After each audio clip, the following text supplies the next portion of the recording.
Hi there, this is a tutorial for the Shulker-box unloader.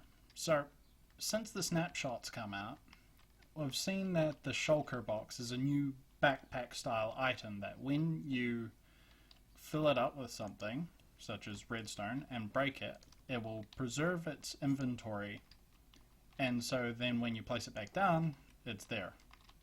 So what we're looking at is the idea of being able to unload it and then being able to break it without sucking it into the system, which in essence is a very simple concept. This is fairly achievable just using a minecart unloader. The same system, this version of it is stretched out slightly with more repeaters than necessary to account for the other side of the circuit, which uses a bit more redstone. So there's no crossover and unintended powerings. But basically we just take an output from here, where we place the shulker box. We take the output, which goes in through a block. The signal is transferred down, and it depowers the hoppers. So while there is an item in the inventory provided, it will be opened, and as soon as it's done, it will turn that off, which in turn will turn off this line. We'll come to that later. So what we do from there is we need something to pulse at the end to power this piston, so it just does a single pulse and breaks the shulker box, because you can't push them with pistons.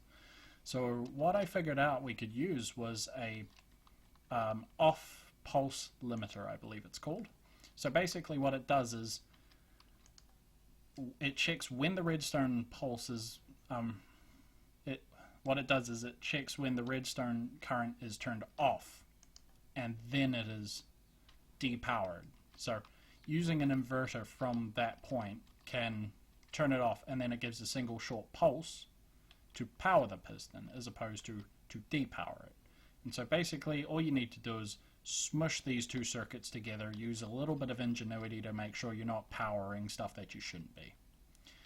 And so from there, literally all you need to do is just, due to this, because normally you wouldn't have this here, all you need to do is just put in a redstone current and take it out to the end. And then from there you can put it into the output, into the input section here where the button goes.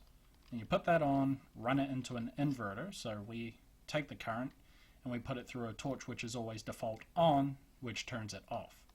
Then when we place it, we'll see that the circuit turns on, the hopper is unlocked, and then when it is done, we will see the pulse turn off and a pulse, and then suddenly the shulker box is destroyed.